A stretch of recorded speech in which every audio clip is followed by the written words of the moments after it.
right, from composition notebooks to published books, best friends Shanice Farmer and Janae Cheyenne have always been writers. The dynamic best friend duo met in ninth grade and have been inseparable going on 11 years now. While technology was rapidly taking over their worlds, they bonded most in the simplest way by sharing a number of journals to document their high school adventures, thoughts, and dreams. It was destined for them to become authors. Even with Shanice being a teacher and Janae working in the hospitality industry, they both managed to keep writing at the forefront. Approximately 5 years ago, Shanice started her blog, Sincerely Shanice, where she shares her thoughts, feelings, and opinions. Janae created her Instagram page, Journal with JC, in 2020, helping people to start their journaling journey with tips and prompts. It was only a matter of time before they both took the leap to publish their thoughts in the form of a book. Sincere Thoughts and She Shot at the Moon both include a journey down memory lane where the authors share personal experiences, relatable quotes, journal questions, and writing prompts, all geared toward providing a resource for healthier living. Sincere Thoughts, Shanice shares her personal insight for healing and dealing with trauma in her 6x9, 116-page book. Janae's guided journal, She Shot at the Moon, includes 76 pages of short stories and lined blank pages designed for the reader to journal aloud. I want to start with a question that I don't normally start with, and I'll start with you, Janae. Janae, what's the first app you open when you wake up in the morning? You got to take off your mute. There we go. There we go. You too, Shanice. I would probably say maybe messages. Okay.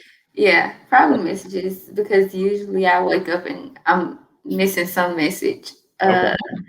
Then I can't lie, like routinely Instagram. Okay. What about you, Shanice?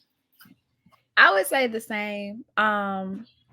Most times it's messages and then Instagram, pretty much based on whatever notifications are on my phone, but mostly Instagram. I go straight to Instagram. Yes. I try not to. I try.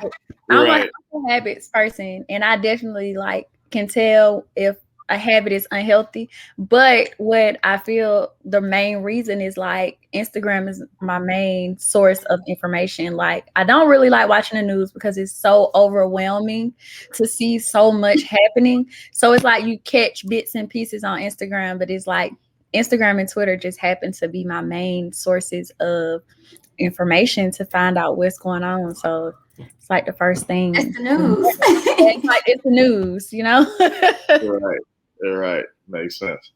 Janae, give me a quick synopsis of who you are and how you got to where you are today. Okay. Let's see. So I've worked in, like I said, my major was in hospitality management. So I've always been a fan of events. That's my passion. I'm a very chill person, but really go with the flow, which is kind of why journaling is good for me to kind of get me in structure as best as I can, because I am a free spirit. Mm-hmm. So yeah, basically just doing that, journaling and trusting my journey. That's how I feel I've been through every career path that I've been in, and just following my journey. It's pretty. I don't know how to explain it. No, that's one thing I tell people all the time. I don't know how to really explain, myself, the person I am, because I don't even know. I just kind of go day by day, and I trust that everything works out. So, right, that makes sense. Now, when you get your thoughts out, do you think that's the best way to analyze them, or do you analyze your thoughts when they're already in your head? Ooh, I probably analyze my thoughts when they're already in my head. But what's also interesting is that's why I write. I have to write everything down. That's why I started journaling, because that's how I kind of okay, if I write everything out, then I know what my path needs to be. I know what I'm focused on. So that's the best way that I really get through my thoughts. I even brainstorm sometimes and take notes. Okay. What about you, Shanice? Tell us who you are and give us a little bit about your journey up until today. Okay, so I feel I'm the complete opposite. I literally have to do this every year, often team building exercises with me being a teacher, and I still get stuck to this day. But I would just describe myself as a very loving, outgoing, involved. Like, I really love helping people. So everything I do is centered around helping someone else.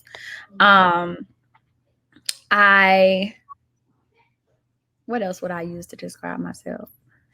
I'm just a happy person. I'm always, not always, but I try my best to just always be positive, very optimistic, outgoing. So that's just like me. Social. I'm really like social.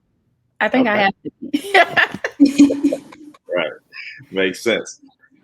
Why did you choose the HBCU you went to? Well, I know, but tell everyone what HBCU you went to and what went into your choice. Okay, so I chose Savannah State University, the illustrious university by the sea. And I feel like HBCUs, they kind of choose you. That's my take on it, because, and I feel this way because me and Janae, we had this plan to actually go to Savannah State together, because her mom took us on like a college tour where we would just go to different open houses to kind of get a feel of where we wanted to go. And we went to Savannah State first. And for me, it was like, oh, this is home. Like, this is it. Like, I love the atmosphere. We went to a basketball game. At this time, we're in high school, 11th grade, and we're at a college basketball game. And I'm like, it was homecoming 2.0, but I didn't know that at the time. So we're experiencing, I'm seeing people with body paint run around, and it's like people in the stands are just extra lit. And I'm like, what is this? Like, we're really in the middle of like a party type of vibe. And I was just like, I love it. And I feel like HBCUs choose you because we also went to Alabama State. And on the way back, we decided to stop at Tuskegee. And for Janae, it was like, oh, I love it. Like, this is home. And I'm like, what do you see? Because I don't see it. I don't feel it. So I feel like HBCUs kind of choose you. It's where you're going to feel most comfortable, where you're going to feel most at home, and where you're going to feel the most loved. So I feel like anytime you step on an HBCU campus, it's something about that campus that's going to just grab you in, and it's going to choose you. Like, this is where I want to be. This is home. So that's what made me choose Savannah State University. It felt like home. Makes sense.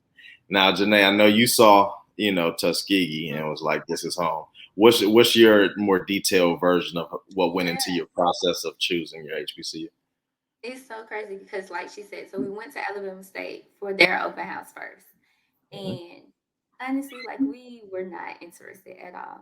Like, we just had, we just, I don't know, it just wasn't that day. So on the way back, one of my sister's best friends, she was like, I'm at Tuskegee. I want Janae to come by so she could see the campus. And we went, I think we went in 9th grade for a field trip. We went to the campus, but of course, 9th grade, like, we were not thinking about school at all. Like, we were just there. And so when we actually went back, we just walked around the campus, and I was like, it is so beautiful. Like, I think that's what I just couldn't get over, was how pretty it was. Like, and then it was actually that their open house was like the same day as another school's open house. It might have been Savannah State, actually. Like, they had something going on the same weekend as Tuskegee's. And I was like, well, I've been to Savannah State already, so I kind of know what to expect there. I might as well go down to Tuskegee's open house. And it's crazy. I talked about it in the book. Like, I went down there for open house, and I'm just like, oh, okay. You see the cheerleaders, the band, and then everybody's just singing Ball and Parlay. And I'm like, okay, I can see myself here. Like, I really like it. And then they start asking, okay, we need to get the security deposit. And my mom was like, okay, you need to make a decision right now. So I did. And she was like, okay, well, you can't turn back around because we just paid the deposit. And I was like, well, that's fine with me. I'm happy with my choice. And I love Tuskegee. So I tell people all the time, like, for one, go to a HBCU, Tuskegee preferably, but just going to HBCU, it's the best thing for you, in my opinion. Definitely. Now, what was the experience like? Tell me about your 4 years. Okay. So like I said, I was a cheerleader, actually. So I cheered all 4 years, and I really enjoyed that, the traveling, of course, going to different states and seeing different schools. That was always fun. And then if anybody has ever been to Tuskegee, then we don't have much down there. So you really have to make it fun on your own. We don't even have a Walmart. You have to go to Montgomery or Auburn to go to Walmart. So it's really just building your character, to make you realize that you have everything you really need around you. So just utilize what you have. But the connections that I've made there, like I just left from having brunch with two of my best friends that I met there. And so it's just like we still stay in contact, it's just a family. And I really enjoyed it. My major is not the biggest major, hospitality, but I still had everything and more that I needed to get my pathway together. So I would definitely say my experience was everything. I loved it. Okay, nice. Yeah. Shanice, what was your experience like?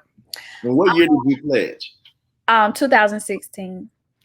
So I had a great experience with Savannah State. I definitely feel like attending an HBCU, it built me, it molded me into a better woman. Just to have so many, to be surrounded around so many African Americans that are headed in a positive direction, even if you had people that were, steering or, going in a different direction, to see so many a positive surrounding of African American culture, it was just like overwhelmingly like joy overall. But I definitely loved the culture of an HBCU. It wasn't like a huge campus, so I didn't get super overwhelmed. My classes were small, so I was able to build that personal connection with my professors. I felt known. I felt seen. I felt like I had a community to support and to help me. And I realized that early because my freshman year, my sister passed. 2 weeks of me being at Savannah State, and it was like really, really hard because I'm like 400 miles away from home. I don't have any friends yet.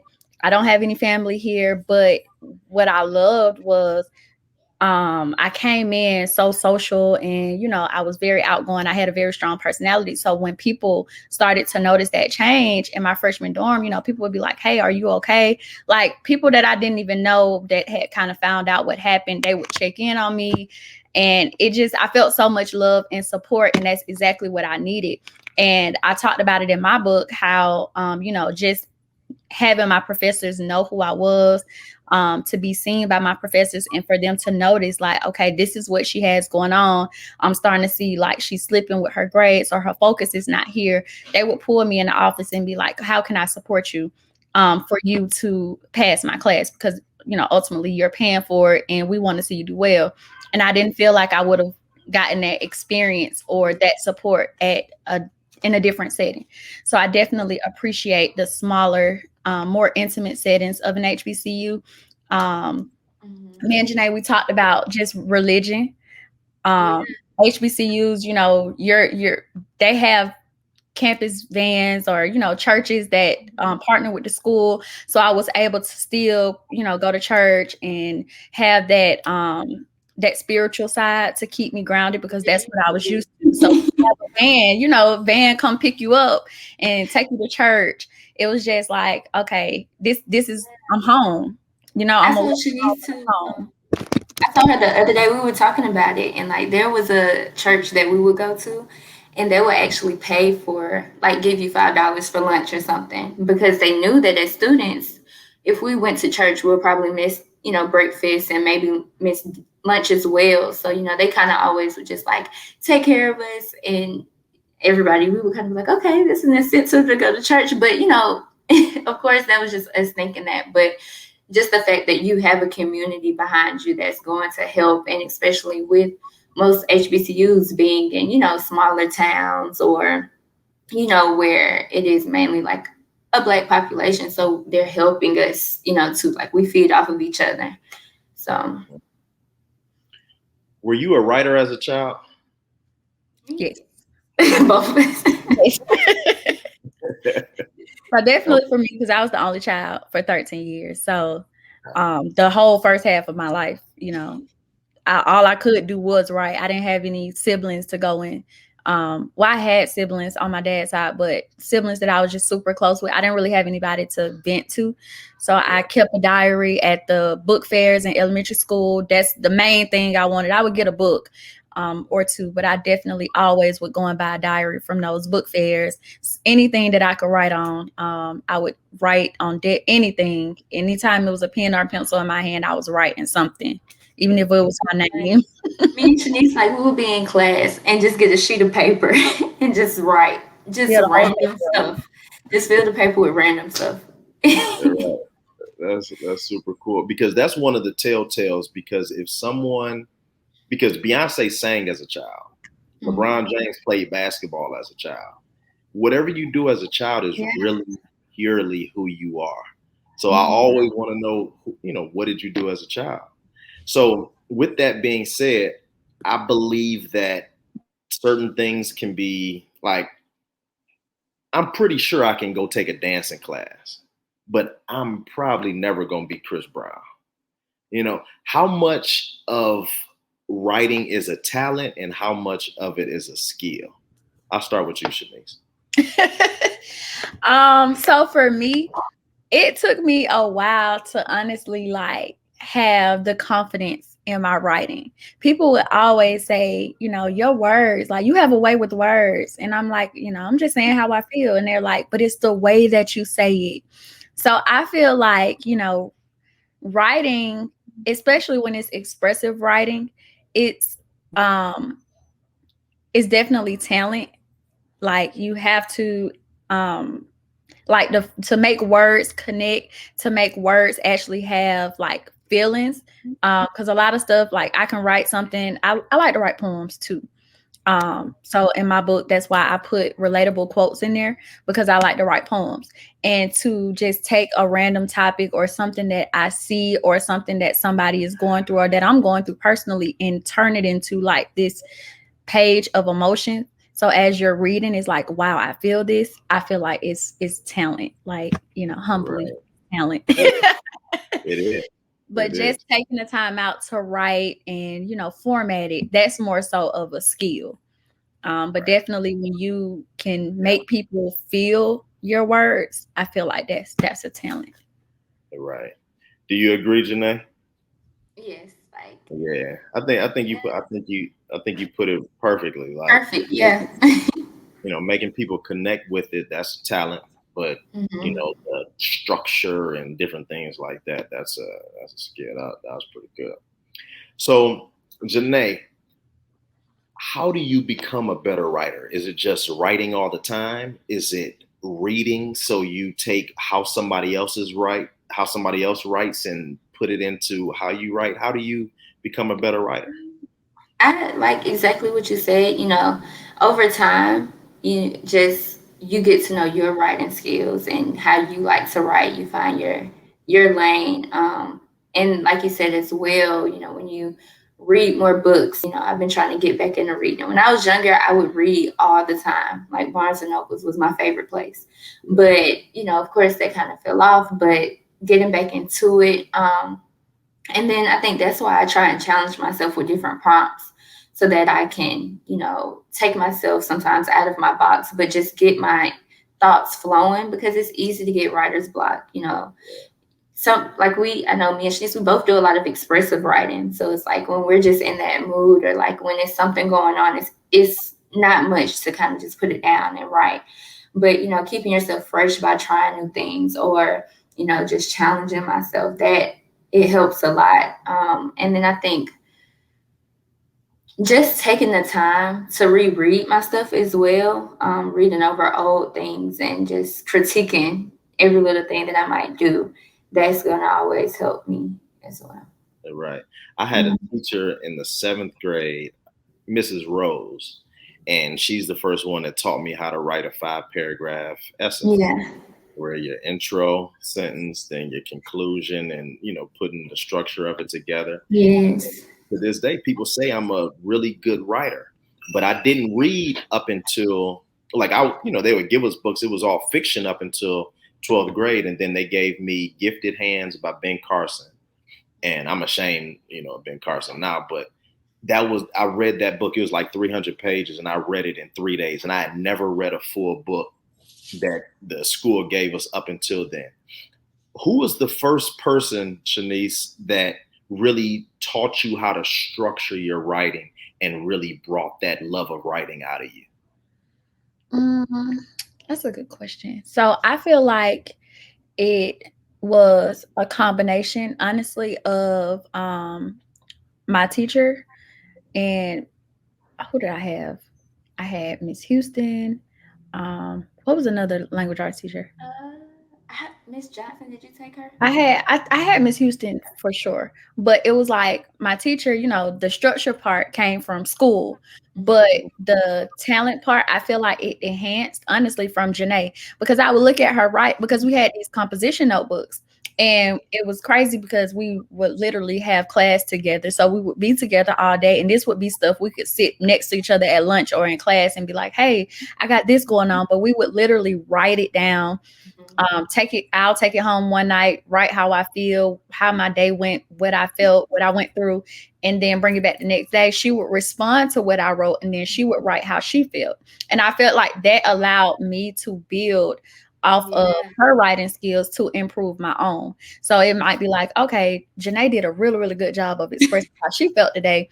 And I want to do a better job, because it's like, I told her how I felt, but I didn't really tell her how I felt. So then the next day I would be like, okay, let me try writing this way. And it just was a constant thing. And we did it for years.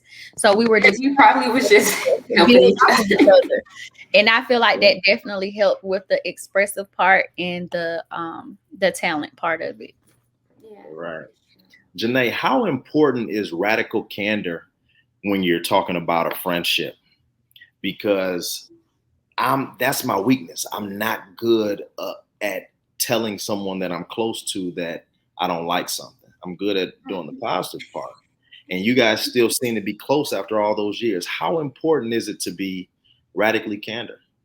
Well, I think the first thing is me and Shanice, we're one and the same, as we're just genuine people. For one, we are very genuine, and we are, I say, we overstand people.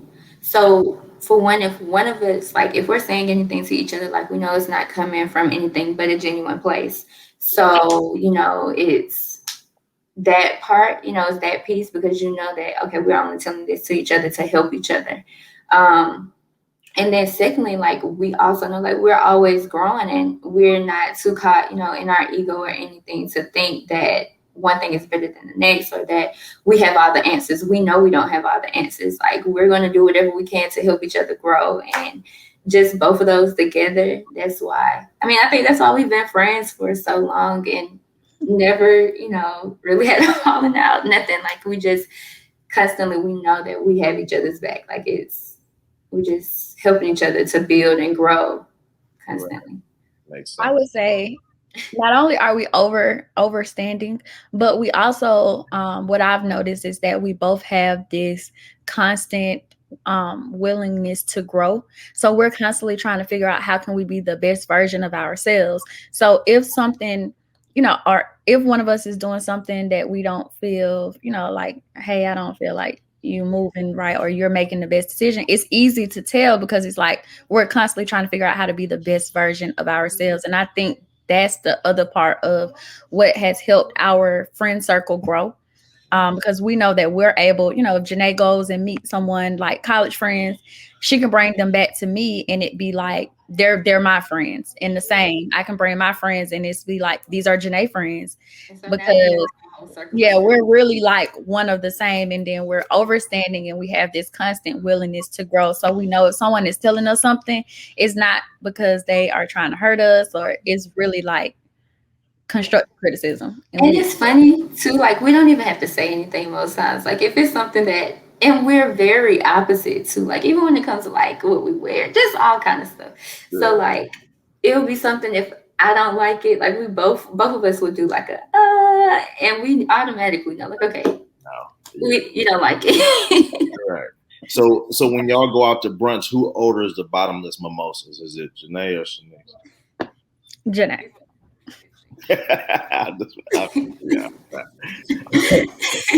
Now, Now, Shanice, since you're a teacher, I know the pandemic was probably tough. What good came out of the pandemic for you? First of all, rest. As a teacher, like we are like constantly overworked and underpaid, and as hard as it or as easy as it sounds, like just leave your work at home, or I mean leave the work at work. But most of the baggage that teachers take home is emotional baggage. I saw a child come to school today and they just lost a loved one, or they said that they didn't eat last night, and now I got to take that home with me. I'm not taking the social studies work home with me. I'm taking the emotional baggage of these kids that I'm with every day for 8 hours home with me. So I felt like this year it was more of I was able to connect with the kids without so much emotional baggage. And most times we don't have enough time to just detox from what we've encountered that day. We may have encountered 10 kids that had something different going on, and we had to take all of that on, be a teacher, a counselor, a parent, and then we go home and you got to cook, or you got to get you something to eat, take a little self-care time, watch my favorite show, get in the shower. Then the weekend come, I really only have Saturday because Sunday I'm getting ready for work again on Monday. So I feel like rest was definitely the best thing I got out of the pandemic. And it was virtual was like a whole different experience, like meeting kids through a computer screen and trying to figure out personalities and make social studies interactive on the computer. It was definitely like crazy. So rest, being able to just teach from the comfort of my home, because this is my peace and where I have my regain my sanity. Being able to teach from that setting was like a plus. Right. Makes sense. What about you, Janae? Because, with you being hospitality events, it kind of probably turned everything upside down. Did you get anything good? So like literally, my first, when was it? So I was working for the Hawks here at Phillips Arena. And I remember like building up to the pandemic, how it was at first like, okay, it's nothing serious. And then we'll just add some hand sanitizer stations around the arena. And then it just kept getting worse. And so in the midst of that, about 2 weeks, people were like, okay, we'll be off for 2 weeks or a month. Yeah, like it just kept getting worse. And then in the midst of all of that, I got a job offer to go back up to Kansas City, where I was working before, with my old job at the Royal Stadium. So I went up there my first day. That's when the NBA shut down, like literally. And so from that moment, it just went from, okay, well, only management will be in the office. Okay, cool. So then we were there for like a week or two. And then it was like, okay, well, all management has to leave the office, but you can still work from home. Okay. So we worked from home for probably like a month before we got furloughed.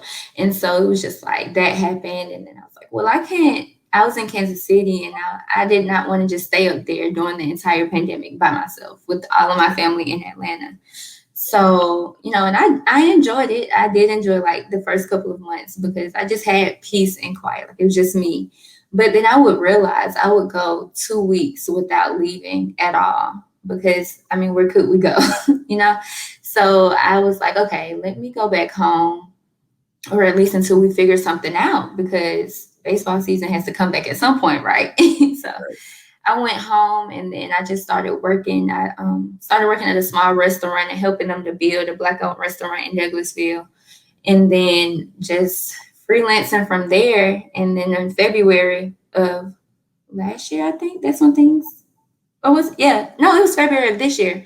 My job, they actually called because they were bringing us all back, and I was like, I think I'm gonna stay at home. Like I loved it there. I loved everything I was doing, but I just knew in my spirit too, like, okay, God keeps bringing you back home for a reason. You're supposed to do work here, focus on the things that you're supposed to focus on. So everything worked out, but it definitely was a big change because of COVID. You're right. Right. You raised a good point too. That was actually another good thing that for me that came from the pandemic. My patience for Black-owned businesses, it grew. Because prior to, it will be like you have one bad experience at a black-owned business, and it's like, oh, I can't come back here, or they're unprofessional, their customer service. But during the pandemic, my patience, like I was over patient, and it brought out a different level of support for black-owned businesses, because you saw not only were we going through the pandemic, but here in Atlanta, it was so much with the police brutality and the shootings and the Black Lives Matter movements. It was so much going on with that. And you saw all these different corporations and how they were handling the whole Black Lives Matter and we support you and we stand with you. And it was just like, okay. Like, and how they were treating their employees, it made me like, okay, I gotta go and find a black-owned restaurant, or let me go shop here at this black-owned store. I had a bad experience. I had one at Walmart too, but I went back. So we're gonna go back and we're gonna try it again. So my patience for black-owned businesses grew tremendously during the pandemic. And I learned so much. Like, I wouldn't have changed anything for the world. So, like, working at the restaurant, I was able to see firsthand, like, of course, I've worked in restaurants before. I've been in this business for like 5 years, but it's always been corporate, So you have the money, you have everything in place, you have the structures, but being somewhere where they're building everything from the ground up. And then it's, like I said, it's a black-owned family business. So you're working to make everything, like every little detail counts. Everything you spend money on, it counts. You can't just slip on anything. And I think that's what people don't get about black-owned businesses and small businesses too. But, mainly black-owned businesses, because we're trying to learn as we go. We don't know everything firsthand. You're trying to figure it out. And you have to have patience. Like Shanice said, if you can have patience at Walmart and continue to go back and forth, then why can't you have patience with a person that's trying, and where they're coming from is a good place. So I would say, like, I've just learned so much just being back in Atlanta and just on the ground working and doing different things and not being in a corporate setting. Experience, you can't beat that. That's all, you can't beat it. Experience is underrated. It's super underrated. Now, right. Now, I want to I'm always thinking how we can just drive more value for the audience. And a lot of people want to write books.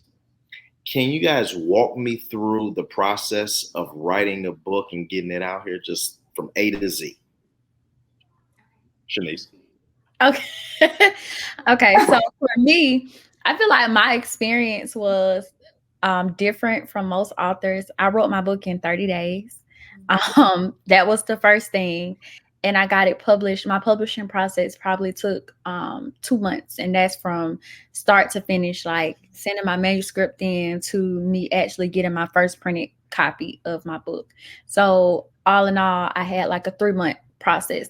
And so what made my process a lot easier is the fact that I blogged. So I've blogged for roughly like 7 years. So I had so much content to build off of. I didn't have a title when I started off. And I feel like that's where most people get stuck, because it's like you look at a book and the first thing you think about is a title. And then it's like what the book is going to be about. And that's where people feel like they have to start.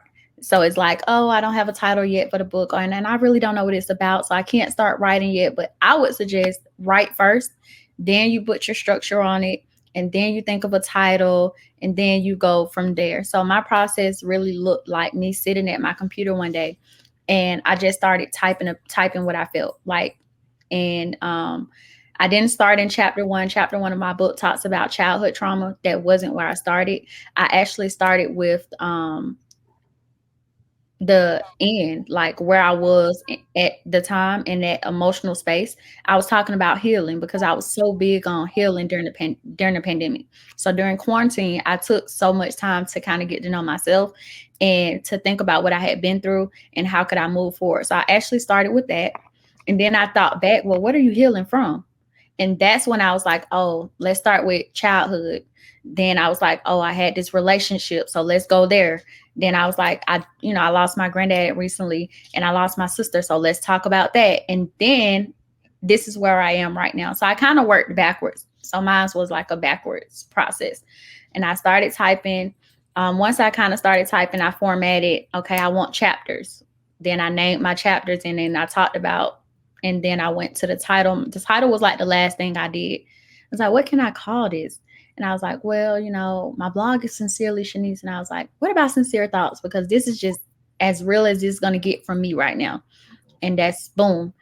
And I contacted Janae because she had published her book first. And I was like, publishing company. We went through Palmetto Publishing. I had my manuscript ready. I had everything. I even designed my own cover art. And I told him, I was like, I already did a mock-up of how I want my cover to look. I was like, butterflies. I just knew I wanted butterflies. And everything was handled through email. And it was like really, really a good response time, turnaround. I would send edits that need to be made and they would respond within 3 to 4 days. So that also helped the process. And it was like once I submitted my manuscript and it was a back and forth of just, do you want this? Any changes need to be made? It was really like a sitting process. And one day I just was talking to my mom and my aunt, and my mom was like, yeah, she's writing a book. My aunt Googled my name and she was like, oh, your book is on Amazon. And I was like, what, really? Like, I didn't even know. I was in Walmart before I was going to work, and it was like, oh, your book is on Amazon. So that was like my publishing process. That's cool. That's too cool. What about you, Janae? How did your process go from, like, if you were talking to an author that has never written a book, never been around authors, didn't even know that you could publish a book, how would you walk them through the process? It's really, like Shanice said, I kind of had the content too already because I took everything from my journals. Like, I finally had completed a journal cover to cover. And I had everything packed in there. My granny, she told me, she was like, you're just sitting in Kansas City. You're not doing much right now during the pandemic. You should just go ahead and write your book. And so I said, okay, I will. So I put everything there on paper. And so if anybody, like, you're not an author, you're not a writer, I think that's where you start, like Shanice said, first, just write out your thoughts. Like, just whatever's coming up, just write it. Whatever you're feeling, anything, like, know what you want to write, kind of know this is the format I'm going in. If I want to make a story, of course, like if I want different short stories, I want to do poems, or I want to make sure I incorporate this, like, kind of have a list of everything. It's crazy because I could say maybe before I even started writing, I knew, okay, I want to write a book. And in one of my journals, I actually broke down like all of the chapters that I would end up having. Just because I think it's one of the journal prompts I've done before, but like a timeline of your life. So that's what I did because I like to reflect a lot and just see what's happened. And so that was one thing I did, is just, I wanted to make a timeline to see what happened in this moment, to have this next moment happen, just to get every single thing that kind of happened in my life and put it on paper so I could really see it. So just brainstorming, that's probably the first step. And then once you've brainstormed everything and then you kind of see the pathway that you want to go on, then just go ahead and start typing it out and have somebody around for feedback. Because like Shanice said, me and her, we always go back and forth, and we're always, helping each other, giving each other feedback on what we see. Get different people to read it too, so that it's not just like, if I just had my friend group, that would be, it might all end up being the same thing because we are all similar in a lot of ways. So that was probably, that's the next step. Just make sure you have somebody to read over it, to edit it. Of course, have a professional editor, but also have an editor that's close to you too, who can tell you like, okay, you didn't mean to actually say this, or, are you sure you want to say it in this way? Because they will know exactly how you're talking more than anybody else. But yeah, so once that happened, at first I was going to self-publish. I was dead straight, like that's what I wanted to do. And I was like, okay, I don't have time to figure this out, so let me just start looking for a publishing company. And the way it happened was crazy. At the restaurant I started working at when I first moved back home, the first event I did there was a book signing event for a lady who worked next door. And we started talking, and she told me the publishing company, and that just opened the door. And it's crazy how stuff goes in full circle, because I had left for a while, like I wasn't really working there. And then I came back to pick some things up or drop stuff off, and she was there. And oh no, I was dropping my books off actually to sell. And she was there the day I came in. And I was like, this is a full circle moment. Like, you're the one who opened the door for me, basically, to write my book. Um, but I would just say, once I started the process with the publishing company. We'll bring Janae back. You may have had a issue right there. Shanice, what made you want to be a Sigma Gamma Rho? Oh, okay. So Had to switch it up. I didn't know anything about Greek life because I am a first generation grad in my family. I have one uncle that's Greek, but at the time I didn't I didn't know that. Only person I ever known to be Greek was Janae's mother. She was a Delta. And so, of course, going over there, she would always have elephants and stuff like that, but it wasn't like anything that caught my attention. So freshman year, there weren't any SG rows on the yard. Freshman year, they had actually crossed in 2013. I came in 2013, so they were leaving, most of them. So I had the RAs in my building were the ladies were Deltas and the male RAs were, and they were mean. They were kind of mean. They weren't like the most welcoming. They did their job, but they were really standoffish. And I knew I didn't want to be an AKA. I didn't know anything about Zetas. And one day I saw the SG Rose, and I was like, they just stood out to me. They weren't like doing anything too extra. They were just and I was like, who are they? So I started doing research. And the more that I started doing research, the founders are teachers. And I'm like, okay, this really aligns with who I am and, my lifestyle. So I definitely started to pursue it because it just lined up with my life. But they just stood out to me when I did approach one of them, just, on some casual conversation, or I think we were actually at a kickback or something like that in the same setting.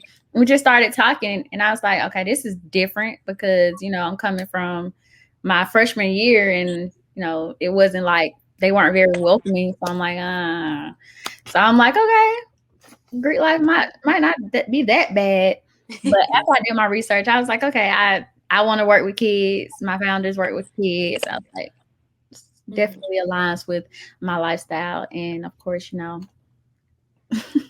everything else. I just loved it. It just really spoke. They just stood out to me, actually. Okay. That makes sense. All right, Janae, we got you back here. Now, what's the next step? What's the next step for coming up with your book and putting a whole book together? Yeah, so once I found the publishing company, like Shanice said, they basically handled everything. I will recommend them every day because they stay on you. And how Shanice said, she kind of knocked everything out right away. I was kind of just taking my time. It was that was something I was doing on the side because I was working and I'm always so busy. So I would forget, okay, I have to send this manuscript off. Hurry up and send it. Or I'll check my email and they sent me something a few days ago. And I'm like, let me make sure that I, focus on this. But at the same time, I was still working. So that was my first priority. So finally, they take the time to help you out. If you have any questions, you can call them. And so once I finished that and I sent everything over to them, I had my godbrother, he's an editor actually, so he edited the book for me professionally. And then once I sent everything over, they send you this stuff back, go ahead and put how would you like it cover, all of that, and you just finish the process. And what Shani said, I wasn't even aware that it was on Amazon either at first. My mom found it and started telling everybody. And I was like, wait, I wasn't even ready because, we have to think of how exactly to roll this out. And in that sense, I'm kind of happy that it was on Amazon because I can, we all might do a little self-sabotaging sometimes. So it was just okay, yes, I wrote this book, but am I ready to just release it to everybody? And my mom didn't give me a chance because I think she found out it was on Amazon and then she just sent the link. If anybody knows my mom, she sends a million group messages out. And she sent a link to everybody oh, Janae's book is on Amazon. I'm like, I don't even have my own website up. But so, definitely after you finish publishing, it's straight into marketing because nobody's going to push your book like you. Nobody's going to even know your story and what you're doing besides you. What are they going to know about me? Just a girl from Atlanta. So how do I put my book out there and it's relatable? And having the website, that's when you really start to build your business now, because it's one thing to have just a book and you can hold on to that forever, of course, but now you have to get people to hear about it and to read it and connect with it. So that would definitely be the next step. Right. Now let's double click into here a little bit.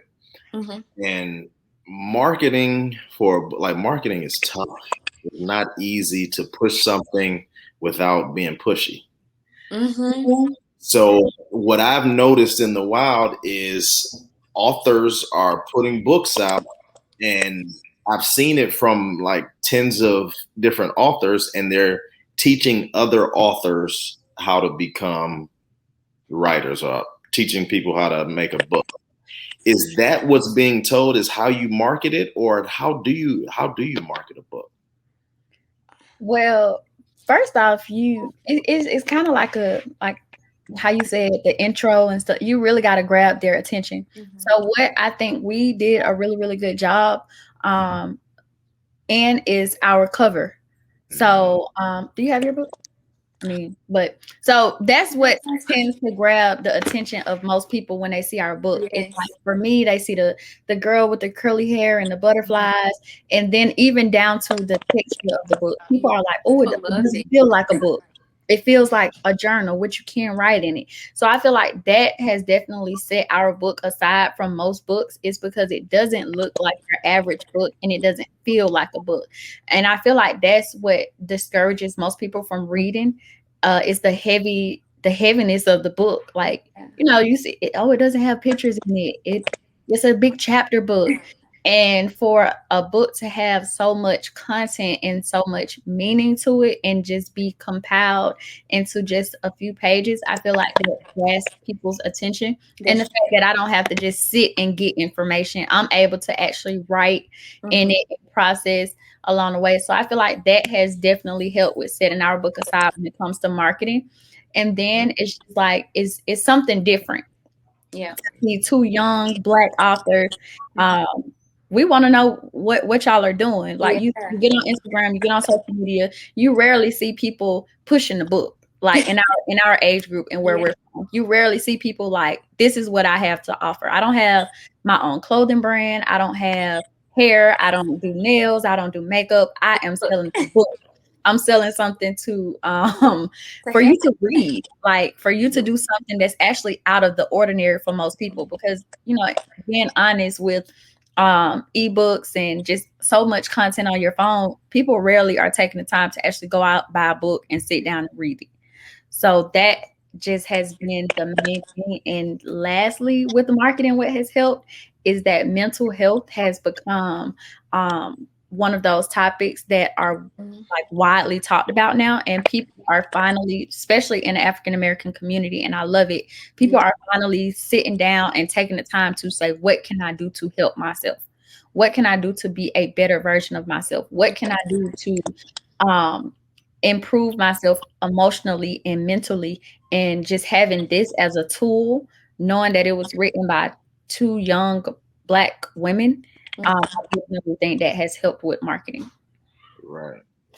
Janae, I'm going to talk about something that Shanice just said. Yeah. Is there a stigma around self-publishing and really being published? Is there a stigma around self-publishing?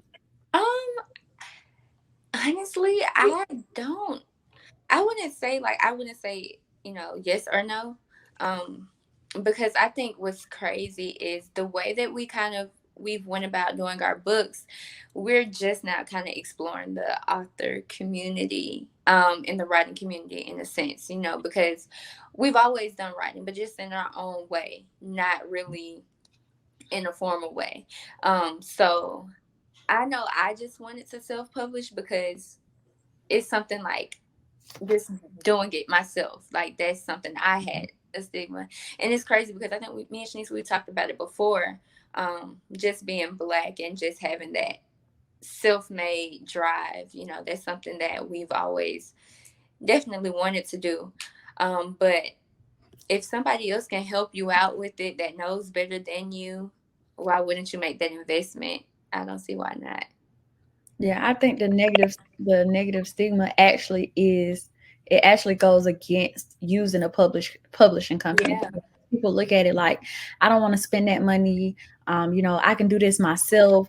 And I had that mindset a little bit too at first. Yeah. Like I can read over it and edit it myself. But when, going through the publishing process, I would suggest, anyone's first book to go through a publishing process. Yeah. And that definitely helps improve your writing if you plan to release more books, because it's like, we know how to articulate really, really well. But what we've been conditioned to do for so long is to type and to write exactly how we talk. Yeah. We may not always use the correct terms or the spelling or verbiage. And when you get into, unless you're like a writing or like a literature or something around writing major, where you can definitely like pick out those little tidbits or apostrophe goes here or a semicolon there, it's very, very important, because when you're reading back, those are going to be the things that people pick out with your book. And then I feel like going through a publishing company, it can help with marketing. So I would say definitely your first book should go through a publishing process company, especially if you haven't had a chance to interact with other authors. It definitely opens up your eyes and you gain more knowledge and more information, and it makes it easier for the next book or for you to help somebody else. Right. Makes sense. Janae, will your future children have to go to an HBCU? Of course. Of course. I mean, yeah, of course. No, they have to. Right. Right. What about you, Shanice? Yes. It's like a big yes. Like, I don't want to force my child to do anything that they don't want to do, but I definitely feel like the love and the pride that they'll see their parents take in from having gone to an HBCU will only make them want to go to an HBCU. So I definitely see myself taking my child to homecoming, to the football game, or just to see the campus of different HBCUs. And I love that, my best friend, my sister, like pretty much everybody I know went to an HBCU. And they're doing really, really well. So to be surrounded, to bring my child into that atmosphere is hopefully is just gonna make them want to go to an HBCU. You're right. You're right. So now, when you write the book, you have editors, you have pretty much everybody on the front end. Then, Janae, your mom sends out the link, and then people start buying it, and you have people that are outside your sphere that start reading the book. What type of feedback have you guys received? It's been crazy. For one, because I think my book is super relatable. That's one of the first things I get. It's like people say it's relatable, it's funny, because I am telling personal stories, and of course, life in college and just becoming an adult. You're gonna go through a lot of different things. So that's the first thing. I know that a lot of people say it's really helping them to start journaling, and that was the whole purpose. And I have people, like, I've had younger kids, like I think like 5, 6, being able to do it. And then you also have like grown adult men who say they loved it because they can still relate in the book, and being able to catch everybody, from all areas. And then just knowing that it's helped people, I know Shanice's book has really, like, I'm so proud of her, because like her book has really been helping people because she goes so deep in it. But just knowing, like, one of my friends, she was going through chemo. I didn't even know, but she sent me a picture, and she was like, your journal helped me so much. I would write, I would read and journal while I was here at my sessions, getting everything done. And just knowing that, like, it is something that people can actively do, and seeing people fill out the pages and the journal entries. Like, I just love to see that happen. So I'm pretty happy about it. Nice. What about you, Shanice? What type of feedback have you got? So I've gotten similar feedback, and it has definitely just been a joyful experience to know, like, people that I don't know to just tell me, like, hey, your book helped me get through this. Like, I had a coworker who dad passed, and I talk about the loss of my grandfather, who's like my father. He told me he read my book and it actually helped him write his eulogy. Well, the eulogy to speak at his father's funeral. So it's just been like literally impacts like that I've had people come back and tell me like this book has helped me, and it's like really really and like being a teacher, like, so I've got to see it from all age groups, from 60 plus men, women, and then my kids, to be able to have something like it's good enough that they're able to use me as an outlet. I talk to them all the time outside of school, but to have like something tangible for them to say or see, like my teacher is not only a teacher, my teacher is an author, and she's talking about something that I'm experiencing even at 14, because I talk about childhood trauma, and this is the age that I was experiencing it in. And it kind of really like started to hit home when I started to get those kind of messages like, hey, your book has helped me, or I filled out this page, or I only read chapter 1 and I can't wait to read the rest.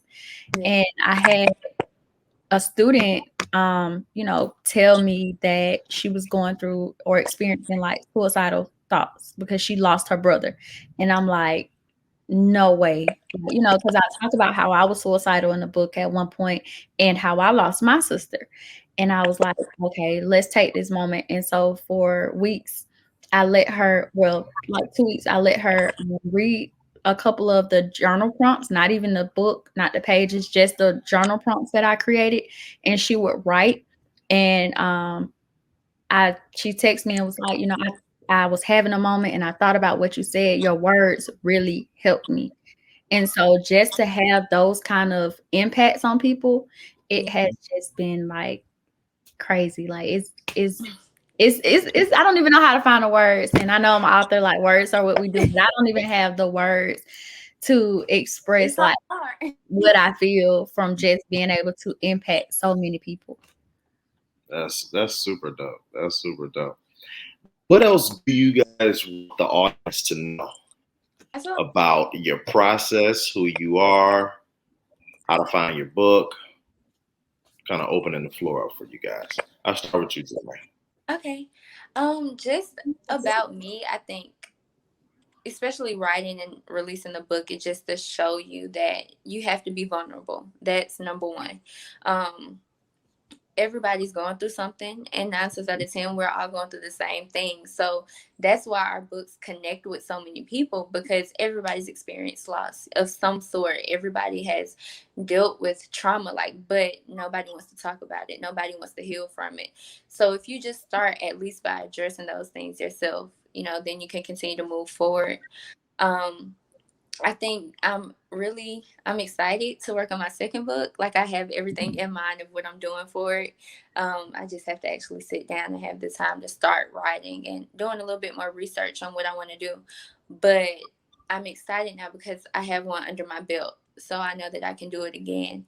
And then you can purchase my book. Like she said, we're on Amazon, but my website is JanaeCheyenne.com. And so on there, I have the book, of course, and I also sell like a few HBCU, Tuskegee apparel. And then as well, I just work with a lot of things. And I know I said that my journaling Instagram, Journal with JC, that's where I have prompts and I do it weekly.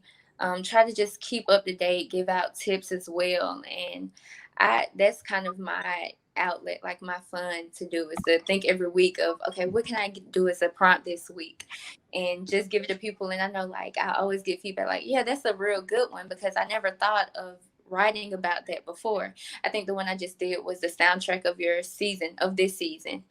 So to have everybody put a playlist together of like 10 to 15 songs of how you would say, your season is going, and also go into detail. Why did you pick this song?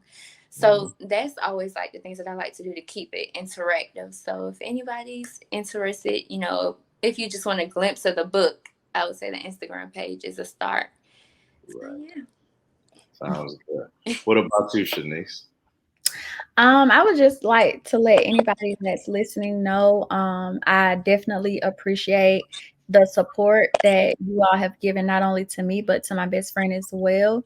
And to know that just being emotionally vulnerable and going into so many details of my personal life was like one of the hardest things that I've ever done, but it's been the most rewarding to know that one, I can finally release those things from myself. Like I'm finally free of the pain and the trauma that I've pretty much kept buried in for so long. And just to know that it's going to release and help so many other people is definitely rewarding, and I appreciate it. Like they said, we're both definitely doing a lot of things that are geared towards mental health. So not only with our book, me and my sister, we started a nonprofit, the Shantia Alexandria Foundation, and it's geared towards mental health. We have a lot of events. Well, we've hosted a number of events, yoga. We do lives that are geared towards different conversations, different mental health stigma. We actually had our first Break the Stigma walk, where we just walked as a community to break the stigma surrounding mental health, whether it's suicide, the negative stigma around getting therapy, just those different stigmas that are geared to mental health. We are having the second one this year on September 12th. If anybody would like to join, there's more information on the Shantia Alexandria Foundation Instagram or website. My book is available on sincerelyshanice.com, Amazon, Target, Barnes and Noble, Walmart, most outlets now, which I am so proud to say. My personal Instagram is just me, Shanice, SHANICE. And I just hope that I can continue to be a beacon of light in the community as I work with the nonprofit, the book, and just continue to teach. Right. That's the main one.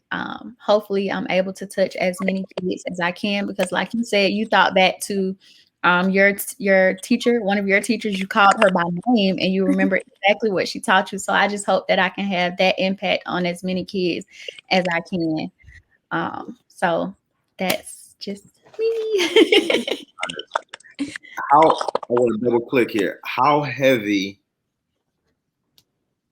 are secrets and living in the shadows? They're extremely heavy, and it doesn't just break you down. It breaks the people around you down. You are acting, even if you may not notice it, but you act and you react based on those secrets and based on the pain that you're harboring.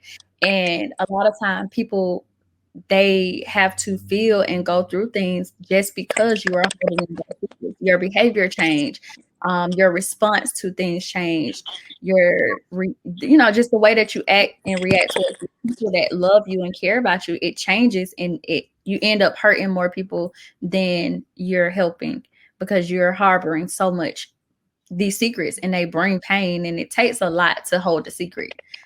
It may seem easy, like we're just not talking about it, we're just not thinking about it, but then you start to get those emotional triggers, and it brings you right back to the very thing that you're trying to hide.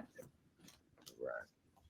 Janae, I got one selfish question to ask you.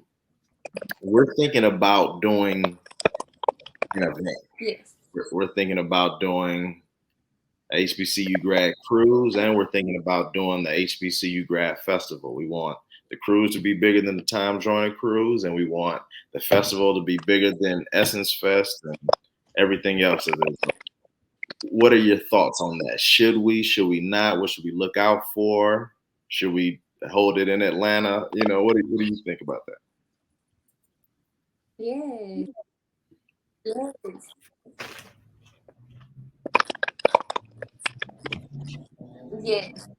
Yes. Yes. Don't get me started because, like I said, events are my passion. Events to bring back to. I was working at the convention, working up there. One of the biggest events I did was like K-State.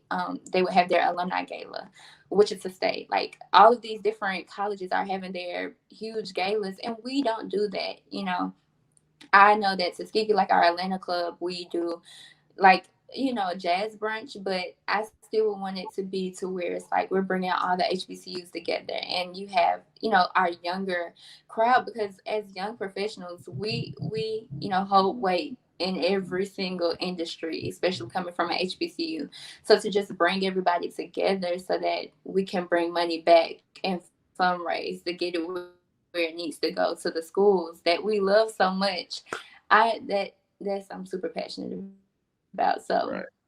yes, we need to do it. Atlanta would be a great place, but even traveling, that would be something. So yes, I would help with everything. Okay. All right, cool. I'm gonna hold For you to sure. that. Well, I really appreciate you guys taking the time to talk. I know we went over time. You know, thank you for that. If there's anything we Thank can you. ever do to help, you know, we'll always help. And plug your websites and your IGs one more time for me. Okay. And one last thing, I know Shanice, both of us forgot to say it. We're doing a book tour. So first we we just had the signing yesterday.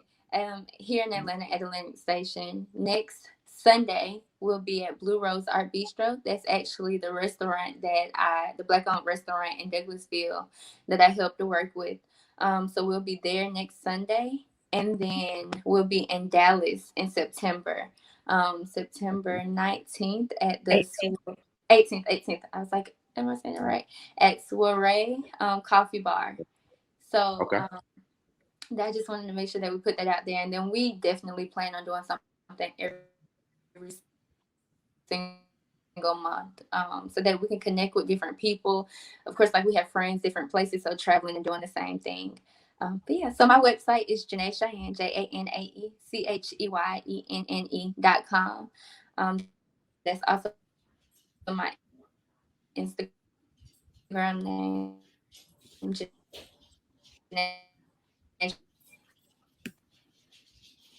All right. All right. What about you, Shanice? Last parting plug. Okay, and my Instagram is just me, Shanice. And I have a Instagram for my book. It's Sincerest Thought. And then my website is sincerelyshanice.com. So that's where you can find me. I follow back, DM me. I respond to all DMs. Even if you have questions, advice, anything, I am definitely open to helping anyone in any way. Right. Cool. One last thing. What are you listening to right now, Janae? What music are you listening to?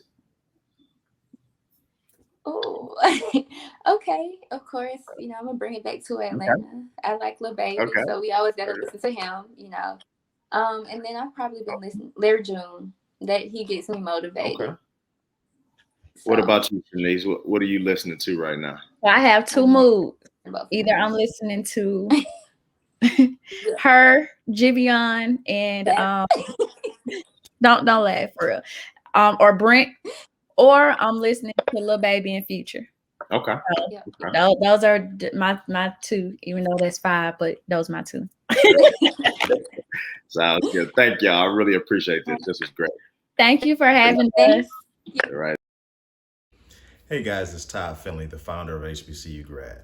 Thank you for listening. I really appreciate you taking the time to watch the video.